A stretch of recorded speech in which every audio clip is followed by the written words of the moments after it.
మంచి కళ చెడగొట్టారా?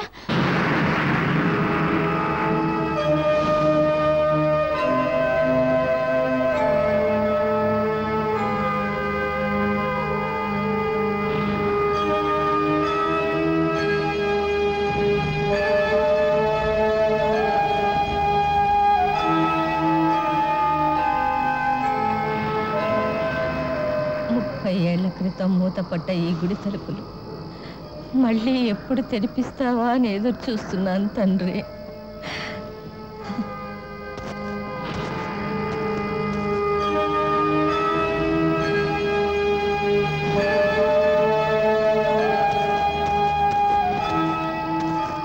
ఏమండి మీ చేతులు కాలుతున్నాయండి? చేతులు కాలుతున్నాయండి. కాలుతున్న చేతులు కంటికి కనిపిస్తున్నాయి, కానీ గుండెల్లో దాచుకున్న బాధల్ని చూడగలవా బాబు? ఏమిటి మీరు అనేది? అవును బాబు, నేను ఇక్కడికి వచ్చి దీపం పెట్టడం, ఆ దీపంలో నూనెన్నంత వరకు వెలగాలని కాపు కాయడం, ఆ కాపు కాసేటప్పుడు చేతులు కాలడం గత 30 ఏళ్లుగా జరుగుతూనే ఉంది. ఫూలిష్నెస్. మీరు సీతాపురం భూషయ్య గారి భార్యని. నువ్వెవరు బాబు? నేను రామాపురం వీరభద్రయ్య గారి ఇంటికి వచ్చాను. వీరభద్రయ్య గారి ఇంటికి వచ్చావా? వెళ్ళిపో, వెళ్ళిపో, ఇక్కడి నుంచి నాతో మాట్లాడద్దు, వెళ్ళిపో, వెళ్ళిపో. మా అరుంధతి అత్తయ్య పెళ్లి వల్ల 30 ఏళ్ల కిందట ఈ ఊరు పగలతో రగిలిపోయింది. పచ్చగా ఉన్న ఈ ఊరు ఆవేశాలతో భగ్గుమంది, రెండుగా చీలిపోయింది. ఎంతో మంది నాశనమయ్యారు, ఆస్తులు తగలబెట్టుకున్నారు, ఎన్నో పేద కుటుంబాలు అనాథలయ్యాయి. అందుకే చిన్నతనం నుంచి నాకు ప్రేమ పెళ్లి అంటే భయం. నా జీవితం కూడా మా అత్తయ్య జీవితంలా కాకూడదని మనసు చంపుకున్నాను. అవును సింధు, ఆ మ్యారేజ్ ప్రాబ్లమ్స్ అన్ని జరిగి చాలా కాలం అయింది కదా, ఇంకా పిచ్చోళ్ళలాగా ఎందుకు తన్నుకుంటూ ఉంటారు? Very very funny. అదే బాబు గ్రామం అంటే. ఇక్కడ ప్రేమను పెంచుకుంటాం, పశువులను పెంచుకుంటాం, అలాగే కక్షల్ని ఆవేశాలను కూడా పెంచుకుంటూనే ఉంటాం. అదిగా తాతయ్య, మీరు రివెంజ్ పోయి ఒక్క ఊరిని 2 రోజులుగా చీల్చి ఏం సాధిస్తారు? ఈ ఊరికి పెద్ద మనిషి మీరు, ఆ ఊరికి పెద్ద మనిషి భూషయ్య. మీరిద్దరూ మాట్లాడుకుని ప్రాబ్లం శాంతియుతంగా సాల్వ్ చేయొచ్చు కదా. ఏంటి భూషయ్యతో శాంతి చర్చలా? ఆకాశాన్ని భూమిని కలపగలం గానీ ఆ భూషయ్య మనసు మార్చలేం. అసలు ఈ నేడు ఈ గ్రామ కక్షలు రావణ కష్టంలో కాలుతున్నాయంటే దానికి కారణం ఎవరు? ఆ భూషయ్య. వాడు మనిషి కాదు, ఆరోపణలో ఉన్న జంతువు.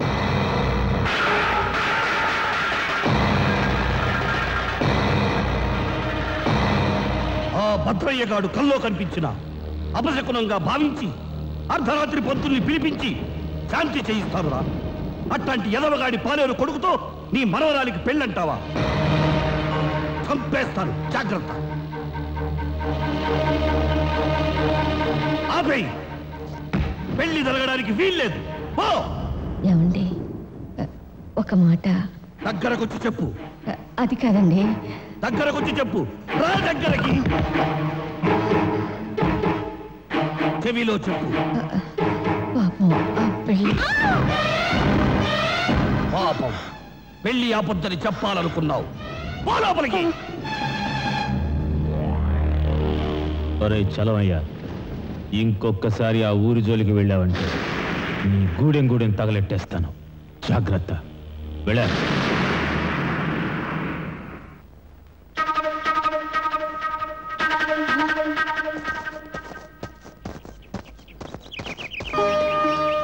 ఎందుకు వచ్చావు బాబు ఈ ఊళ్ళోకి? మనిషి రక్తాన్ని మరిగిన చిరుతపుల్ని చూసి వెళ్దామని వచ్చాను. చూసావుగా, అర్థమైందా?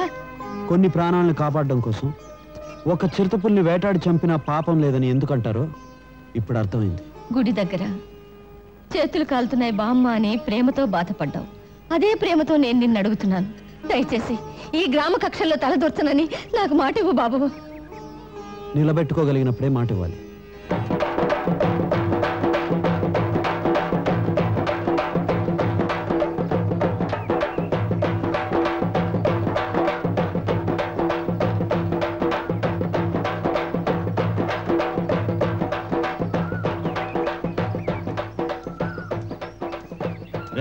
ఎవడ్రా వాడు? ఏమోనండి, ఈ ఊరికి కొత్తలాగున్నాడు. ఇట్రారా, నిన్నేరా, ఇట్రారా. ఏంట్రా నాతో ఏంట్రా పని నీకు? నన్ను రా అంటావరా? నువ్వు నన్ను రా అన్నప్పుడు నేను నిన్ను రా అనకుండా ఏమనాలరా? మర్యాద అనేది పుచ్చుకోవాలరా ఫూల్. నువ్వు నాకు మర్యాద నేర్పించావు కదూ, నేను నీకు కర్ర సమ నేర్పిస్తాను. నేర్చుకో.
ఏంటి, మన ఊళ్ళోకి వచ్చి మన వాడినే కొట్టి వెళ్తారా?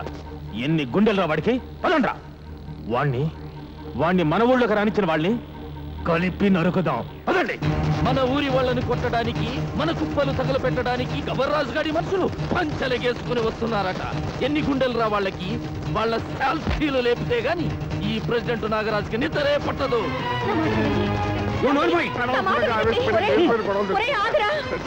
ఈ ఊళ్ళకు పట్టిన చరిత్రను ఎప్పుడో తెలుసుకుని వస్తాను. బాబు నీకు తెలియదు. ఏం జరిగింది? మన ఊరు వాడెవడో ఒక గవర్రాజు మనుషులు కొట్టాట. ఆ సంగతి తెలిసి ఆ ఊరు వాళ్ళు కత్తులు తీసుకుని బయలుదేరారు. మనవాడు కూడా ఆవేశంగా బయలుదేరారు. ఏం జరుగుతుందో ఏంటో నాకు భయంగా ఉంది. అయ్యో, వాళ్ళని కొట్టింది నేను. నువ్వా? నేనే. నా వల్ల 2 ఊళ్ళు కొట్టుకోకూడదు. నేను ఒప్పుకోను. వాళ్ళని ఆపాలి. ఆ ఊరు సంగతి నా మాట విను.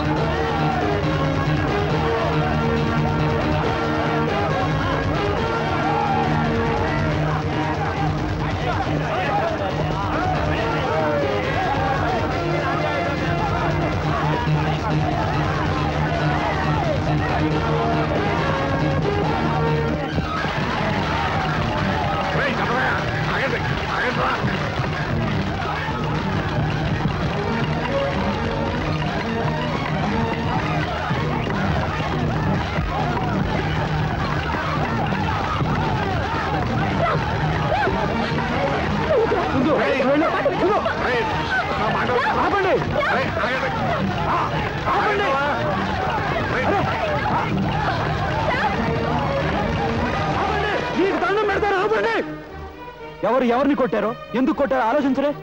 ఈ ఊరు నుంచి ఆ ఊళ్ళోకి వెళ్ళింది నేను. మీ ఊరు వాడు పిచ్చిగా మాట్లాడితే కోపం వచ్చి కొట్టింది నేను. మీ 2 ఊళ్ళకి సంబంధం లేనివాడిని. నా గురించి మీరు కొట్టుకోకండి ప్లీజ్. ఏంట్రా మీటింగ్ ఇస్తున్నావా? ముందు నిన్ను లేపేస్తే గానీ. Stop it. మీరు చంపాలనుకుంటే నన్ను చంపండి. రక్తం కళ్ళ చూడకుండా ఇక్కడి నుంచి కదలకూడదు అనుకుంటే నన్ను నరకండి. ఈ ఊరికి గెస్ట్ గా వచ్చి నా గురించి మీరు గొడవలు పెట్టుకోవద్దు. దయచేసి ఇక్కడి నుంచి వెళ్ళిపోండి ప్లీజ్. వెళ్ళిపోండి. ఆ దడి బండి కట్టే. చూస్తానంట్రా.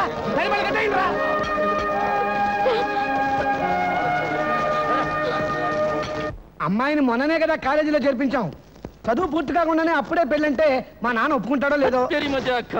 పేడ శుద్ధ నుంచి వెన్న ముద్ద దాకా ఇంచెల్లెక్కన తెలిసిన నాకే పిట్ట కథలు చెబుతున్నావా చంద్రయ్య మామ?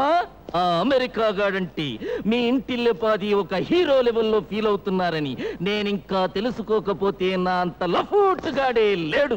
ఊళ్ళో కూడా ఇదే టాక్ అండి. అతను హీరో, మీరు జీరో.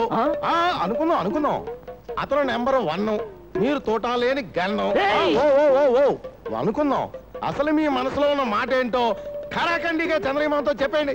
చంద్రయ్యమామ, పెళ్లి ఎప్పుడైనా చెయ్యండి, కానీ పిల్ల మాత్రం మన చేతులు సరిపోకముందే నిశ్చితార్థం మాత్రం వెంటనే జరిగిపోవాలి. అట్టాగే కానీ ఎప్పటికైనా మా ఇంటి అల్లుడివి నువ్వేనయ్యా.